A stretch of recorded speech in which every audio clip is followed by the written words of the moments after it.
Budget ವಿರುದ್ಧ BJP ಕಾಲಿ ಚೊಂಬು ಪ್ರತಿಭಟನೆ. ಸಿದ್ದರಾಮಯ್ಯ ಸರ್ಕಾರದ ವಿರುದ್ಧ ವಿಪಕ್ಷಗಳ ತೀವ್ರ ವಾಗ್ದಾಳಿ.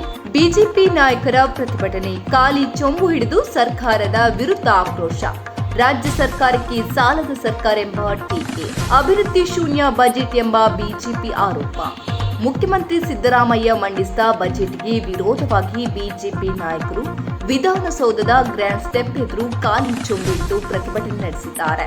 ಬಜೆಟ್ ಭಾಷಣ ಮುಕ್ತಾಯವಾದ ತಕ್ಷಣ ಬಿಜೆಪಿ ಶಾಸಕರು ವಿಧಾನಸೌಧದ ಪೂರ್ವ ದ್ವಾರದಿಂದ ಪಶ್ಚಿಮ ದ್ವಾರದವರೆಗೆ ಮೆರವಣಿಗೆ ನಡೆಸಿ ಸರ್ಕಾರದ ವಿರುದ್ಧ ಘೋಷಣೆ ಕೂಗಿ ಆಕ್ರೋಶ ವ್ಯಕ್ತಪಡಿಸಿದ್ದಾರೆ. ಈ ವೇಳೆ ಮಾತನಾಡಿದ ವಿಪಕ್ಷ ನಾಯಕ ಆರ್ ಅಶೋಕ್, ಅಭಿವೃದ್ಧಿ ಶೂನ್ಯ ಮತ್ತು ಜನವಿರೋಧಿ ಬಜೆಟ್ ಎಂದು ಟೀಕಿಸಿದ್ದಾರೆ. ಹಣಕಾಸು ಇಲಾಖೆ ಕಳೆದ ಬಜೆಟ್ನಲ್ಲಿ ಘೋಷಿಸಿದ್ದು ಅದನ್ನೇ ಬಿಡುಗಡೆ ಮಾಡಿಲ್ಲ. ರಾಜ್ಯದ ಆರ್ಥಿಕ ಪರಿಸ್ಥಿತಿಯನ್ನು ಪಾತಾಳಕ್ಕೆ ತಳ್ಳಲಾಗಿದೆ ಎಂದು ಆರೋಪಿಸಿದ್ದಾರೆ. ತರಕಾರಿ ಮಾರುವ ಸಾಮಾನ್ಯ ವ್ಯಕ್ತಿಯು ಸಾಲ ಮಾಡಿ ಮನೆ ನಡೆಸುತ್ತಾನೆ. ಹಾಗಿದ್ದರೆ ಸಾಲ ಮಾಡಿ ಸರ್ಕಾರ ನಡೆಸಲು ನೀವೇ ಬೇಕೇ ಸಿದ್ದರಾಮಯ್ಯರವರೇ?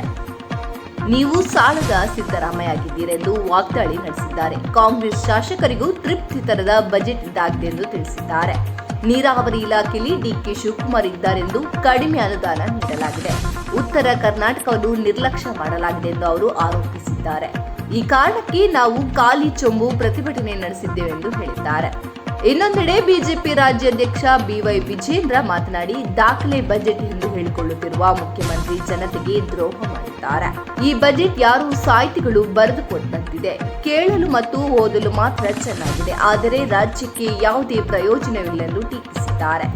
ಕಳೆದ ಬಾರಿ 1.16 ಲಕ್ಷ ಕೋಟಿ ಸಾಲ ಮಾಡಿದ್ದ ಸರ್ಕಾರ ಈ ಬಾರಿ 1.37 ಲಕ್ಷ ಕೋಟಿ ಸಾಲ ಮಾಡಿದೆ.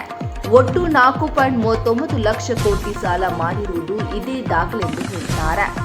ಇದರ ದೂರದೃಷ್ಟಿ ಇಲ್ಲದೆ ನಿರಾಸ ಬಜೆಟ್ ಎಂದು ವಿಜೇಂದ್ರ ಆರೋಪಿಸಿದ್ದಾರೆ. ಪ್ರತಿಭಟನೆಯಲ್ಲಿ ಬಿಜೆಪಿ ರಾಜ್ಯಾಧ್ಯಕ್ಷ ಬಿವೈ ವಿಜೇಂದ್ರ, ವಿಧಾನ ಪರಿಷತ್ ವಿಪಕ್ಷ ನಾಯಕ ಛಲವಾದಿ ನಾರಾಯಣಸ್ವಾಮಿ ಸೇರಿದಂತೆ ಹಲವು ಬಿಜೆಪಿ ಸದಸ್ಯರು ಭಾಗವಹಿಸಿದ್ದಾರೆ.